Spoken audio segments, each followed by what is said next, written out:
주님 감사합니다. 정말로 보잘것없는 저희들에게 주님의 크신 사랑과 은혜로 주님께 감히 예배드리게 허락해 주신 하나님의 은혜와 사랑에 진심으로 감사를 드립니다. 하나님 아버지, 오늘 모인 모든 성도들 정말 예배드리기 합당한 마음을 가질 수 있게 허락해 주시옵고, 이 순간만이라도 세상의 모든 것을 잊어버리고 오로지 예수 그리스도의 크신 사랑과 은혜만 생각할 수 있게 허락해 주시옵소서.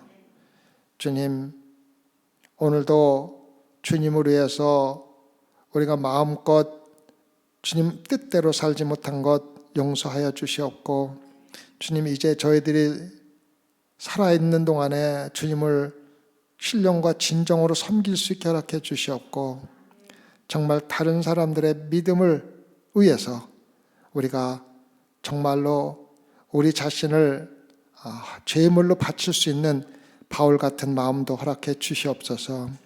그래야 우리가 살든지 죽든지 예수 그리스도를 위해서 모든 것을 바칠 수 있게 허락해 주시옵소서.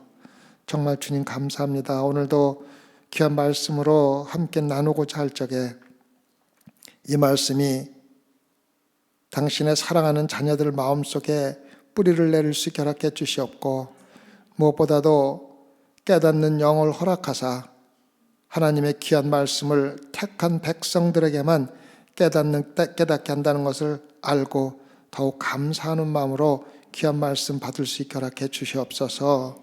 감사와 영광을 오로지 주님께만 돌리오며 예수님 받들어 기도드렸사옵나이다. 아멘.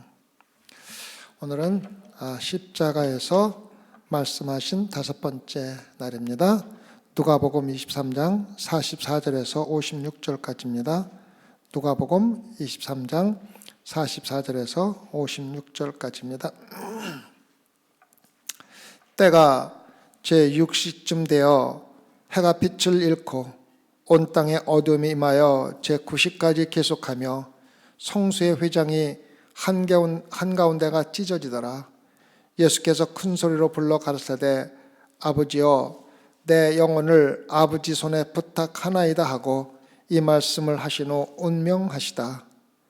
이 그 된 일을 보고 하나님께 영광을 돌려 가로되 이 사람은 정녕 의인이었도다 하고, 이를 구경하러 모인 무리도 그 된 일을 보고 다 가슴을 두드리며 돌아가고, 예수의 아는 자들과 및 갈릴리부터 따라온 여자들도 다 멀리 서서 이 일을 보니라.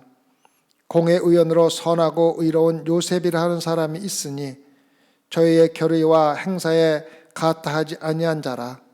그는 유대인의 동네 아리마대 사람이요 하나님의 나라를 기다리는 자러니, 빌라도에게 가서 예수의 시체를 달라 하여 이를 내려 세마포로 싸고 아직 사람을 장사한 일이 없는 바위에 판 무덤에 넣어두니, 이날은 예비일이요 안식일이 거의 되었더라. 갈릴리에서 예수와 함께 온 여자들이 뒤를 쫓아 그 무덤과 그 시체를 쫓아 둔 것을 보고 돌아가 향품과 향료를 예비하더라. 계명을 쫓아 안식일에 쉬더라. 이 여인들이 준비한 향품과 향료는 쓸 수 있는 기회가 없었습니다. 왜 그렇습니까? 예수님께서 부활하셨기 때문입니다. 예수님께서 부활하셨기 때문에 여인들이 가져간 향품과 향료는 준비되었다 하더라도 쓸 기회가 없었습니다. 복음이 들어간 모든 나라나 세상에는 예수님께서 십자가에서 죽으셨다는 것을 다 알고 있습니다. 그리고 많은 사람들이 왜 예수님이 십자가에서 죽었는지도 알고 있습니다. 여러분과 저의 죄를 위해서 예수님께서 십자가에서 돌아가셨다는 것을 여러분과 저는 잘 알고 있습니다. 그리고 죽은 지 사흘 만에 부활하시고 승천하셨다고 성경에 기록되어 있습니다. 그리고 성경에 기록되어 있는 이 모든 것들이 세상의 역사와 비교해 볼 적에 다른 것이 하나도 없이 일치한다는 것을 우리는 쉽게 찾을 수가 있습니다. 그래서 우리는 왜 예수님이 죽으셨는지를 잘 알고 있습니다. 오늘 예수님의 마지막 말씀에서 예수님이 어떻게 죽으셨는지를 우리가 한번 알아보겠습니다. 예수님은 6시간 동안 십자가에 달려 계시면서 3시간은 빛 가운데에서 달려 계셨고 3시간은 어둠에 달려 계셨습니다. 그리고 마지막 말씀들을 하셨습니다. 지난주에 공부한 대로 내가 목마르다. 정말 죽는 자에게 가장 큰 고통이 육체적인 고통인 내가 목마른 것입니다. 그래서 죽는 자들에게는 항상 솜에다 물을 죽여서 입을 닦아주는 모습을 우리가 쉽게 죽어가는 사람들에게서 볼 수가 있습니다. 그 다음에 다 이루었다. 죄사함의 제물로 자신의 영혼을 완전히 드릴 준비가 끝났다는 것을 이야기해주고 있습니다. 그리고 마지막으로 아버지여 내 영혼을 아버지 손에 부탁하노이다. 영혼이 떠나서 드디어 예수 그리스도는 죽은 것입니다. 죽은 것입니다. 아버지여 내 영혼을 아버지 손에 부탁하나이다.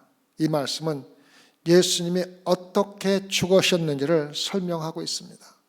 어떻게 죽었느냐는 말은 육체적으로 어떻게 죽었냐는 질문이 아닙니다. 육체적으로 어떻게 죽었는지는 십자가에서 달려 죽었다는 것을 우리는 잘 알고 있기 때문입니다. 지난주에도 말씀드렸지만 시편 22편은 예수님의 십자가의 죽음을 예언한 것입니다. 시편을 쓴 저자는 유대인이었으며 시편을 읽는 사람들도 유대인이었으며 유대인들은 그 당시에 지금도 마찬가지지만은 십자가에서 죽이는 것이 아니라 뭐라고 그랬습니까? 돌로 쳐 죽이는 사형밖에 없었습니다. 그래서 유대인을 위해서 사람이 죽는 것을 쓸 적에 십자가에서 달아 죽는 것을 쓴 것은 하나님께서 성령의 역사로 깨닫게 해주지 않으면 쓸 수 없는 그러한 예언입니다. 오늘 말씀은 죽는 방법이 아니라 죽으시는 태도, 어떻게 죽으셨는가 그것을 우리가 알아보기로 한 겁니다. 사람은 자기가 살아온 대로 죽습니다. 살아온 대로 죽습니다. 살면서 내가 마음에 무엇을 두고 살았는가가 마지막 죽을 적에 우물우물 이야기하는 그 말과 일치적으로 반영한다는 것을 우리는 잘 알고 있습니다. 예를 들면은 평생 군인으로 살다가 죽는 사람의 마지막 죽을 적에 하는 말은 적진으로 돌격하라 말하면서 자기의 살아온 방법으로 군인의 모습으로 죽는 것입니다. 그래서 우리가 어떻게 이 세상을 살았느냐가 우리가 어떻게 죽느냐를 갖다가 이야기해 주는 것입니다. 예수님의 마지막 말씀은 아버지여 내 영혼을 아버지 손에 부탁하나이다. 이것이 뭡니까? 성경에 나오는 말씀입니다. 그래서 예수님은 평생 말씀에 순종하며 살았기 때문에 죽는 순간에도 말씀을 반복하시면서 말씀을 우리에게 입에서 내면서 돌아가셨다는 것을 우리가 알 수가 있다는 것입니다. 그래서 여러분이 신앙으로 열심히 말씀 가운데 살면 여러분이 죽을 때 마지막으로 내뱉는 입에서 나오는 말도 하나님의 말씀 외에는 아무것도 없다는 것입니다. 그래서 오늘은 어떻게 예수님이 죽으셨으며 그 죽으심 가운데서 어떠한 예수님의 성품과 특성을 나타내고 있는지를 우리가 3가지를 알아보도록 하겠습니다. 첫 번째는 예수님은 확신을 가지고 죽으셨습니다. 확신을 가지고 죽으셨습니다. 죽는 순간에도 하나님 아버지가 나와 함께 있다는 것을 확신하면서 죽었다는 것입니다. 십자가에서 아버지가 함께 하고 있다는 확신을 가지고 죽는 것이 얼마나 아름다운 것인지를 우리는 알아야 합니다. 죽으시면서 하나님이 함께 하시는 것을 알고 있었고, 심지어는 십자가에 달려서 군인들이나 주변 사람들이 조롱을 당하면서도 그 순간에 하나님이 나와 함께 하신다는 것을 알고 있었고, 이 세상에서 예수님에게 어떠한 일이 있다 하더라도 그 가운데는 하나님이 나와 함께 하신다는 것을 단 한순간도 잊지 않고 확신을 가지고 살으신 분이 예수 그리스도입니다. 어렸을 적에 예루살렘에 제사 드리러 갔다가 아들을 잃어버리고 3일 만에 찾았을 적에 예수님이 뭐라고 했습니까? 내가 내 아버지의 집에 있어야 되는 것을 알지 못했느냐고 부모들에게 말한 것. 내 아버지의 집, 아버지라고 부르는 겁니다. 산상수훈에서도 아버지를 17번이나 아버지라고, 하나님을 아버지라고 부르고 있습니다. 우리가 걱정을 할 때 너에게 있어야 할 것을 너희 하나님, 너희 아버지께서 아시느니라 말씀하셨습니다. 우리에게 신앙생활하면서 아버지와 자식의 관계를 가지고 신앙생활하는 것이 얼마나 귀한 것인지를 우리에게 가르쳐주고 있습니다. 요한복음 13장에서 17장 사이에 발을 씻기시는 모습에서부터 겟세마네에서 기도하실 때까지 아버지를 무려 51번이나 부르셨다고 성경에 기록이 되어 있습니다. 그래서 예수님이 우리의 마음에 새기기를 원하는 것이 아버지라는 말씀입니다. 아버지라는 말씀. 어떤 사람들은 하나님이 나의 아버지와 같다면 나는 하나님께 관심이 없다고 말하는 사람이 있습니다. 나는 너무 아버지에게 학대를 받고 사랑을 받지 못했기 때문에 하나님이 나의 아버지 같다면 하나님을 믿을 자신이 없다고 이야기하는 사람들이 있습니다. 그러니까 예수님이 말씀하시는 것은 이 세상의 아버지를 말씀하시는 것이 아닙니다. 마태복음 7장 11절에 보면 너희가 악한 자라도 좋은 것으로 자식에게 줄 알거든. 이 세상의 아버지를 뭐라고 부르고 있습니까? 악한 자라고 부릅니다. 이 세상에는 선한 자가 한 명도 없기 때문에 아버지조차도 악한 자일 수밖에 없습니다. 그러나 예수님께서 아버지라고 말씀하시는 것은 이 세상의 아버지가 아니라 정말로 우리에게 사랑과 은혜를 베풀어 주시고 용서해 주시는 아버지를 이야기하고 있습니다. 물론 하나님께서 우리를 너무 사랑하기 때문에 우리가 잘못되었을 적에는 훈육도 하시는 분이 역시 하나님 아버지입니다. 예수님은 하나님이 함께 하시는 가운데 확신을 가지고 십자가에서 죽으셨습니다. 우리가 하나님이 함께 하시는 삶을 살다가 죽는 순간에 하나님이 나와 함께 하신다는 것을 확신하면서 죽을 수가 있다면 정말 아름다운 삶을 살고 가장 아름답게 죽는 성도들의 모습이 아닐까요? 하나님이 나의 아버지라면 나에게 어떻게 이렇게 어려운 일이 일어납니까? 불평하는 분들도 있습니다. 내가 고통을 받고 있는 것은 하나님 아버지가 없기 때문이라고 말하는 사람들이 있습니다. 내 기도가 내가 원했던 대로 응답되지 않기 때문에 하나님 아버지는 없다고 말하는 사람도 있습니다. 내가 원하는 일이 잘 안 돼가고 상황이 좋지 않기 때문에 하나님 아버지는 없다고 이야기하는 사람이 있습니다. 그러나 만약에 자기가 처한 환경이나 조건 때문에 아버지가 없다고 말해야 할 사람이 있다면 바로 누구입니까? 예수 그리스도입니다.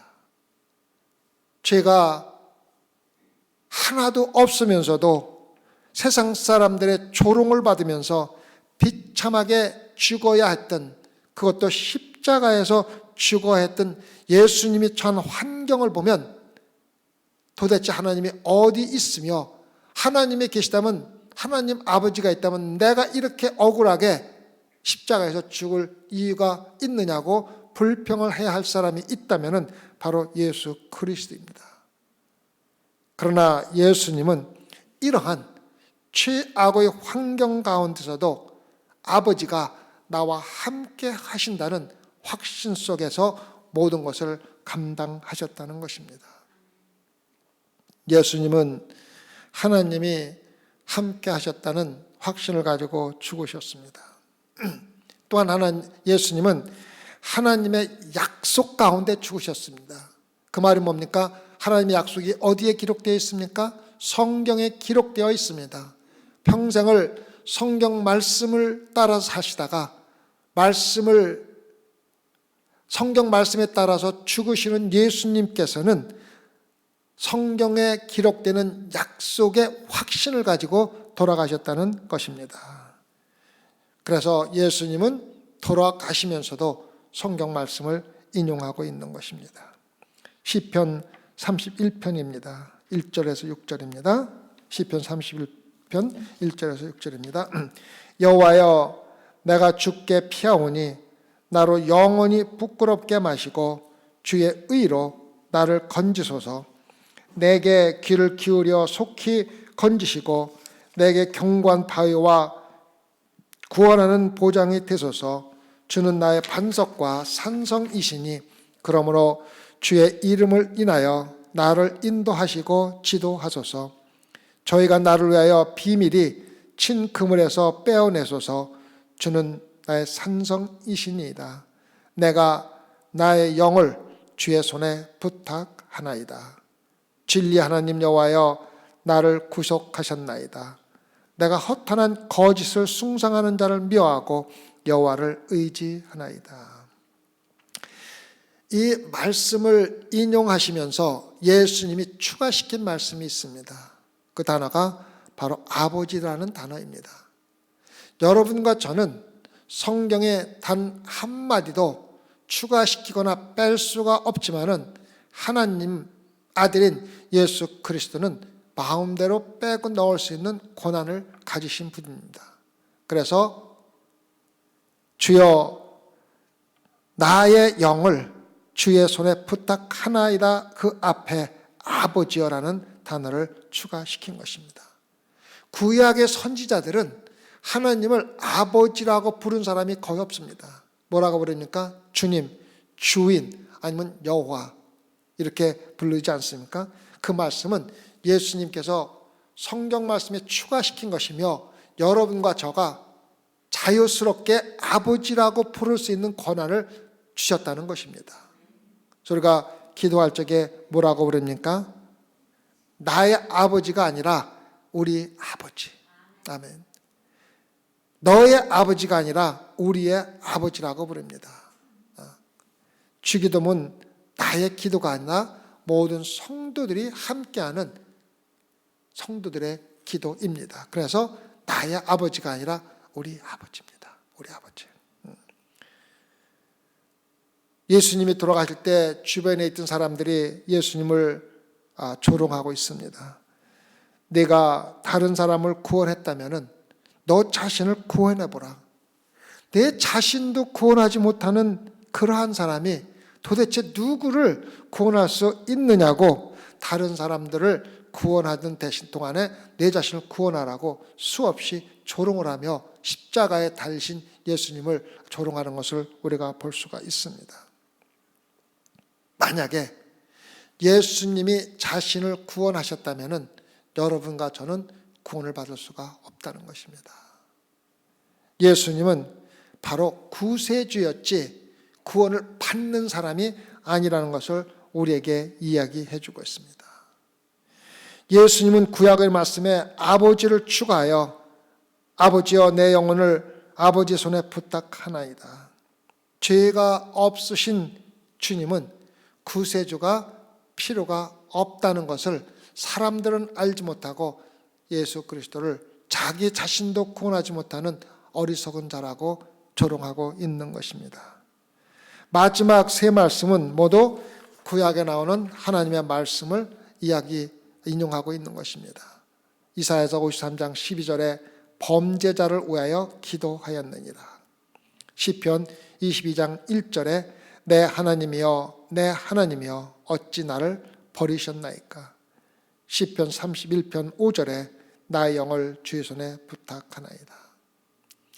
여러분이 기도를 할 때에 성경 말씀에 여러분의 기도를 연결시켜서 기도하는 것은 대단히 좋은 습관입니다. 대단히 좋은 습관입니다. 어떤 사람이 기도는 하나님께서 하기를 주저하시는 일을 기도를 통해서 강제로 하도록 만드는 것이 아니라 하나님이 하시기를 기뻐하시는 일을 기도 가운데서 우리가 찾는 것이 바로 기도라고 이야기를 하고 있는 것입니다. 하나님이 하시기를 기뻐하시는 일을 어디에서 찾습니까? 성경 말씀에서 찾습니다. 그래서 성경 말씀을 떠나서는 하나님도 없고 구원도 없고 예수 그리스도도 없다는 것을 우리에게 이야기해 주고 있습니다. 그래서 예수님의 기도는 모두 하나님의 말씀을 이용하시는 것을 우리가 쉽게 볼 수가 있습니다. 우리는 우리 욕심대로 대단히 이기적인 기도를 할 때가 참 많습니다. 어떤 사람이 한 학생의 아버지 차를 타고 가다가 사고를 내고 차 옆에 서서 기도를 합니다. 하나님 아버지, 이 사고가 나지 않은 상태로 되돌려 주시라고 기도를 합니다. 그것은 어리석은 기도입니다. 기도 모임에서도 어리석은 기도를 하는 사람들이 참 많고 저도 어떤 때는 어리석게 기도할 때가 있습니다. 그래서 여러분과 저의 기도는 하나님이 하시기를 기뻐하시는 일을 찾는 것이 기도이지 하나님이 원하지 않는 일을 하도록 강요해서 바꾸도록 하는 것이 기도가 아니라는 것을 우리가 마음속에 새겨두고 기도할 때 말씀을 통해서 하나님의 뜻을 찾는 기도를 하시기를 부탁을 드리겠습니다. 주님은 항상 기도를 말씀의 근거에서 하나님의 말씀의 근거에서 기도하셨습니다. 주님은 모든 삶을 하나님 말씀의 근거에서 하셨습니다. 하나님의 말씀대로 살다가 하나님의 말씀에 따라서 하나님의 말씀을 마지막 말씀하시면서 십자가에 돌아가신 분입니다. 하나님의 말씀대로 사는 사람들은 죽을 때 하나님의 말씀을 마지막 말로 남기는 것은 그렇게 어렵지 않다는 것입니다. 우리가 죽는 순간엔 의식적으로 이야기하는 것보다는 무의식 가운데 이야기하기 때문에 우리가 살아온 그대로 우리 입에서 나오는 말이 바로 마지막 말입니다. 하나님의 부활에서 확신을 가지고 하나님의 말씀인 시편 31편 5절을 말씀하시고 하나님의 부활에서 죽는다는 확신을 가지고 이 세상을 떠나신 분이 바로 예수 그리스도입니다. 아버지여 내 영혼을 아버지 손에 부탁하나이다. 아버지 손에 부탁하나이다. 시편 31편에 보면은 손이라는 말이 여러 번 나옵니다. 8절을 보면은 나를 대적의 수중에, 다시 말하면 대적의 손에 금고치 아니하셨고 내 발을 넓은 곳에 세우셨습니다. 나를 대적하는 손입니다. 11절도 내가 모든 대적으로 말미암아 욕을 당하고 적의 손에 욕을 당한다고 이야기하고 있습니다. 마태복음 26장 45절에서도 이에 제자들에게 오사 이르시되 이제는 자고 쉬라. 보라 때가 가까웠으니 인자가 죄인의 손에 팔리오니라. 죄인의 손이 있습니다. 26장 50절도 저희가 나와 예수께 손을 대어 잡는지라. 예수를 잡으러 온 사람이 손을 대어 예수를 잡아가는 이야기가 나옵니다. 사도행전 2장 23절에서도 너희가 법 없는 자들의 손을 빌어 못 박아 죽였느니라. 예수 그리스도를 대적하는 손을 여러 군데에서 이야기하고 있습니다. 그러나 하나님의 손이 들어올 때 인간이 인간의 손이 아무것도 할 수 없을 때가 있다는 것을 우리는 성경 말씀을 보고 잘 알 수가 있습니다. 시편 31편 15절을 보면 내 시대가 주의 손에 있사오니 내 원수와 핍박하는 자의 손에서 나를 건지소서. 아무리 인간이 악하게 예수 그리스도를 대적한다 할지라도 하나님의 손이 핍박하는 자의 손에서 여러분과 저의 삶을 구원해 주신다는 걸 믿으시기 바랍니다. 인간의 손이 상하게 하지만 하나님의 손이 오면 모든 것이 바뀌는 것입니다. 악한 인간의 손이 주님을 십자가에 못 박았지만 이제 주님은 아버지여 내 영혼을 아버지 손에 부탁하나이다. 즉 대적의 손에 있는 나의 생명을 하나님의 손에 맡긴다는 그러한 의미로 우리에게 이야기하시는 것입니다. 예수님이 하나님이 함께 하시는 가운데 하나님의 약속을 가지고 성경의 말씀대로 하나님의 보혈의 확신을 가지고 십자가에서 죽으신 것이 첫 번째 예수님의 특성입니다. 이것이 바로 여러분과 저의 죽음이 되어야 합니다. 여러분과 저의 죽음이 되어야 합니다. 주님은 적들을 용서해 주시고 저들이 무엇을 하는지 모릅니다. 용서해 주십시오. 자신 어머니를 제자에게 맡기시고 또 오른쪽에 있는 강도 또한 생명을 구원하시고 하나님의 뜻을 모두 이루시고 모든 것을 이루시고 이제 자신의 영혼을 하나님께 드릴 준비가 되어 있는 것입니다. 부자들은 죽어 묻혔지만 거지가 죽어 천사들에게 받들려 아브라함의 품에 들어가면서 죽을 때 확신을 가지고 죽었다는 것을 우리가 알 수가 있습니다. 우리도 확신을 가지고 죽을 수가 있습니다. 내가 사망의 음침한 골짜기로 다닐지라도 해를 두려워하지 않을 것은 주께서 나와 함께 하시니라. 사망의 골짜기는 죽음의 골짜기입니다. 우리도 예수님처럼 하나님이 나와 함께 하신다는 확신을 가지고 죽을 수가 있습니다. 또한 우리가 하나님의 약속 가운데 성경에 기록되어 있는 수없이 많은 약속 가운데 확신을 가지고 죽을 수가 있습니다. 우리는 안식할 하나님의 말씀을 가지고 있으며 하나님의 보호 아래서 살 수도 있고 죽을 수도 있다는 것입니다. 내가 저에게 영생을 주노니 영원히 멸망치 아니할 터여 또 저희를 내 손에서 빼앗을 자가 없느니라. 아무도 하나님의 손에서 여러분과 저를 빼앗갈 수가 없다는 확신을 가지고 살다가 그런 확신을 가지고 죽을 수 있기를 부탁을 드리겠습니다. 두 번째 예수님의 십자가의 특성은 예수님이 죽으신 것은 살인을 당한 거나 또 어떠한 사람의 힘에 의해서 죽은 것이 아니라 주님은 자신의 뜻에 따라서 기꺼이 십자가에서 죽으셨다는 것입니다.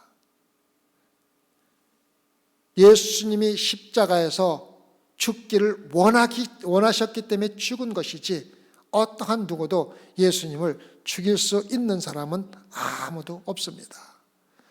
예수님은 예수님의 뜻에 따라서 십자가에 죽으셨고 자신의 뜻에 따라서 3일 만에 부활도 하신 것입니다. 자신의 뜻에 따라 죽으면서 몰약을 탄 포도주를 마시지 아니하고 온전한 고통을 받으시고 모든 일을 마친 후 자신의 영혼을 하나님께 드리는 아름다운 예수 그리스도의 삶을 본받아야 합니다. 모세는 육체의 노예에서 이스라엘 백성들을 구원했지만 예수님은 영적인 죄의 노예에서 여러분과 저를 구원하셨습니다. 다 이루신 분이 바로 예수 그리스도입니다.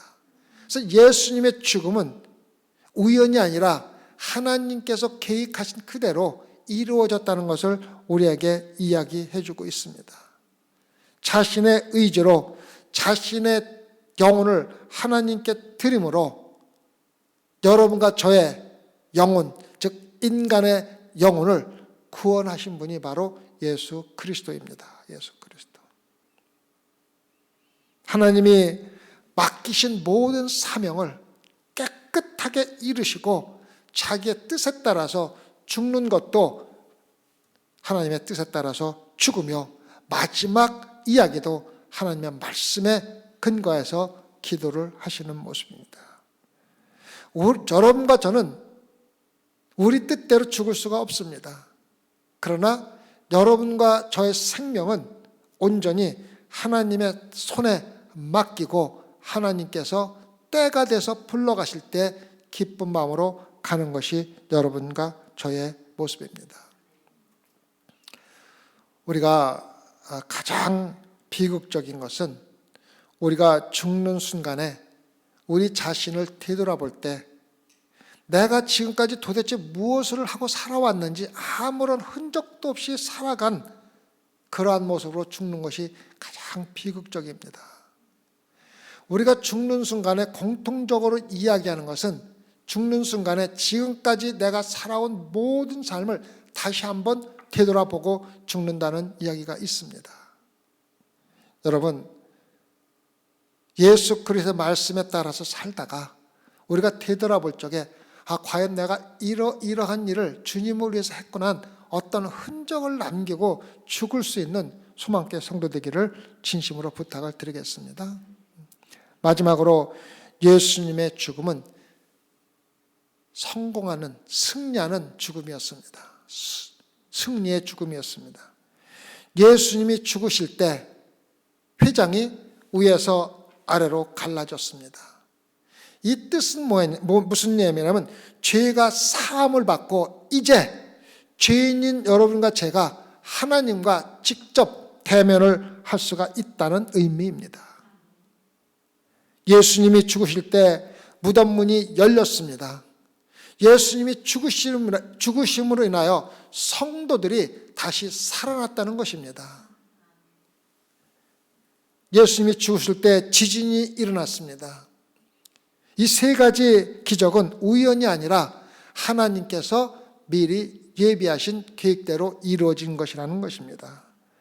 고린도전서 15장 55절에서 58절을 보면 고린도전서 15장 55절에서 58절을 보면 사망아 너의 이기는 것이 어디 있느냐 사망아 너의 쏘는 것이 어디 있느냐 사망에 쏘는 것은 죄여 죄의 권능은 율법이라 우리 주 예수 그리스도로 말미암아 우리에게 이김을 주시는 하나님께 감사하노니 그러므로 내 사랑하는 형제들아 견고하며 흔들리지 말며 항상 주의 일에 더욱 힘쓰는 자들이 되라.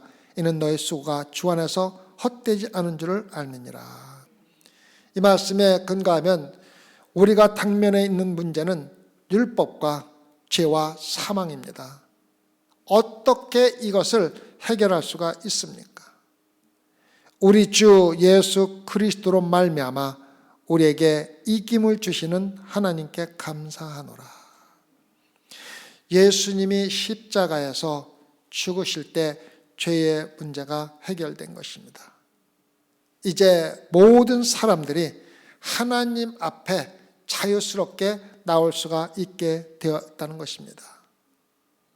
하나님이 시내산에서 모세에게 율법을 주셨을 때 산이 진동하며 모든 백성들이 하나님을 두려워서 떨었다는 말씀을 우리가 잘 알고 있습니다. 갈보리 산에서 예수님이 죽으실 적에 산이 진동했지만 사람들은 하나님을 두려워하지 않았습니다. 이것이 바로 하나님의 크신 은혜의 능력입니다. 죄의 문제가 해결되고 회장이 갈라진 것입니다. 율법의 문제가 해결된 것입니다. 갈보리 산이 신의 산을 대체한 것입니다. 예수님이 율법을 대신하신 것이라고 말씀드리는 것입니다. 무덤의 문제가 해결되었습니다. 무덤이 무엇을 상징합니까? 죽음을 상징합니다. 무덤이 열린 것입니다. 무덤이 열린 것입니다. 예수님이 십자가에서 죽으실 때 무덤이 열린 것입니다. 예수님이 돌아가시면서 사람들이 살아간 것입니다. 우리는 더 이상 죽음의 노예가 아니라는 것입니다. 예수님이 승리의 죽음을 죽으셨기 때문에 여러분과 저는 승리하는 삶을 살다가 예수님과 똑같이 승리하는 죽음을 죽는 것입니다. 승리하는 죽음은 죄를 이기는 죽음입니다. 승리의 죽음을 죽으신 분이 예수 그리스도입니다. 예수님이 십자가에 돌아가실 때 모든 사람들이 예수님은 철저하게 실패하는 죽음을 죽은 것이라고 생각했지만은 실질적으로 예수님은 승리하는 죽음을 죽으신 것입니다. 많은 사람들이 엄청난 기적으로 사역을 시작해서 마지막으로 비참하게 죽는 모습으로 예수님이 끝났다고 생각을 했지만 모든 것이 끝났다고 생각하는 3일 후에 예수님은 부활하신 것입니다.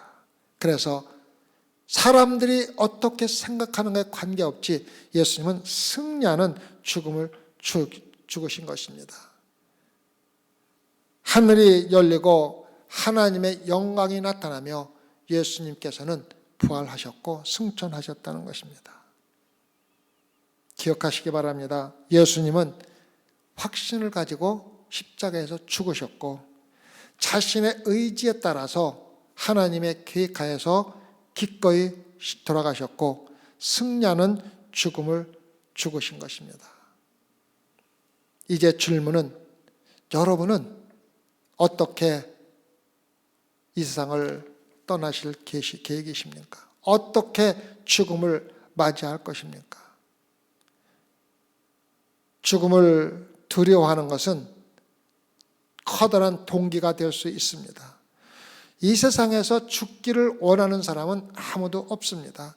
입으로 죽고 싶다 이야기한다 하더라도 실질적으로 죽음의 순간이 닥치면 살고 싶어 하는 것이 모든 인간의 심리입니다. 죽음을 두려워하는 것은 우리가 좋은 일을 하는 동기가 될 것입니다. 우리가 죽음이 두렵기 때문에 정기적으로 가서 엑스레이도 찍고 진찰도 받고 하는 것이고 우리가 죽음이 두렵기 때문에 위험한 일을 하지 않는 것입니다. 하지만 죽음은 언젠가 우리에게 오게 됩니다. 반드시 오게 됩니다. 어떻게 우리의 삶이 어떤 순간에 어떠한 방법으로 마감이 될지 아는 사람은 아무도 없습니다. 하지만 언젠가는 우리의 삶이 마감이 된다는 것에는 여러분과 저 모두가 동조할 수밖에 없습니다. 주님이 재림하시고 교회가 들려 올라갈 적에 이 세상의 삶이 마감될 수가 있습니다. 그때는 여러분과 저는 이 세상에서의 사역을 모두 마치고 천국에서의 사역이 시작되는 것입니다. 만약에 여러분이 살아있는 동안에 예수님이 재림하지 않는다면 죽음이 우리에게 올 때 여러분과 저의 삶은 마감을 합니다. 죽을 준비가 되어 있지 않은 사람은 살 준비도 되어 있지 않다고 말씀하신 분이 있습니다. 나의 주님인 예수님은 하나님이 나와 함께 하신다는 확신을 가지고 죽으셨습니다. 모든 그리스도인들이 예수님과 똑같이 하나님 아버지가 나와 함께 하신다는 확신을 가지고 죽을 수가 있어야 합니다. 주님은 자신의 뜻에 따라 기꺼이 죽으셨습니다. 여러분과 저는 이렇게 할 수가 없지만은 하나님이 부르시면은 기꺼이 가는 것입니다. 내 마음대로 죽을 수는 없지만 우리의 생명을 하나님의 손에 맡기며 살아가는 것이 바로 성도들의 삶입니다. 주님은 승리하는 죽음을 죽으셨습니다. 그리고 여러분과 저를 위해서 죽으셨습니다. 여러분과 제가 승리하는 죽음을 죽을 수 있도록 허락하기 위해서 예수님이 먼저 승리하는 죽음을 죽으신 것입니다. 여러분 가운데 혹시라도 아직도 진실로 주님을 신뢰한 적이 없고 아직도 구원의 확신이 없으면 지금 이 시간 예수 그리스도를 영접하시기 바랍니다. 예수님을 철저하게 신뢰하시기 바랍니다. 죄의 삭은 사망입니다. 그리고 그 삭은 언젠가 우리가 지불해야 합니다. 다만 우리가 예수 그리스도를 믿는다면 예수 그리스도가 여러분과 저를 위해서 이미 십자가에서 지불하셨기 때문에 우리는 사망의 삭을 더 이상 지불할 의무가 없습니다. 기도하십시다.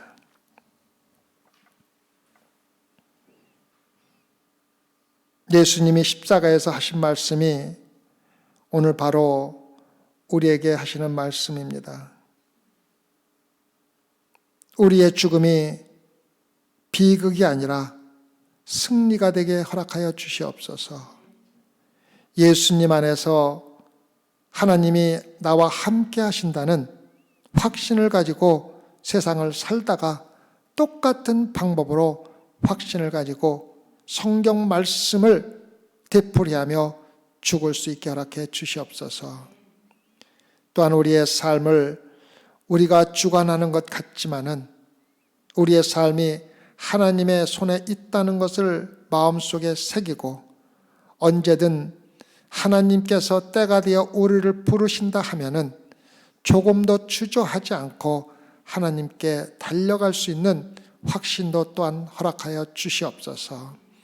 오늘 모인 소망교회 성도들 가운데 아직도 하나님을 믿는 확신이 부족하여 죽음을 두려워하고 또 이 세상에 살아가면서 이 세상 것에 너무 집착하며 살아가는 성도가 있다면 이 시간 예수 그리스도의 영원한 생명을 얻을 수 있도록 그 마음문을 열어 주시옵소서. 그래야 오늘 모인 성도들 가운데 단 한 명도 하나님을 부인하거나 하나님과 함께하는 확신 없이 세상 살다가 지옥에 가는 성도 단 한 명도 없도록 주님 특별히 은혜 내려 주시옵고 축복하여 주시옵소서. 감사하며 예수님을 받들어 기도드렸사옵나이다. 아멘.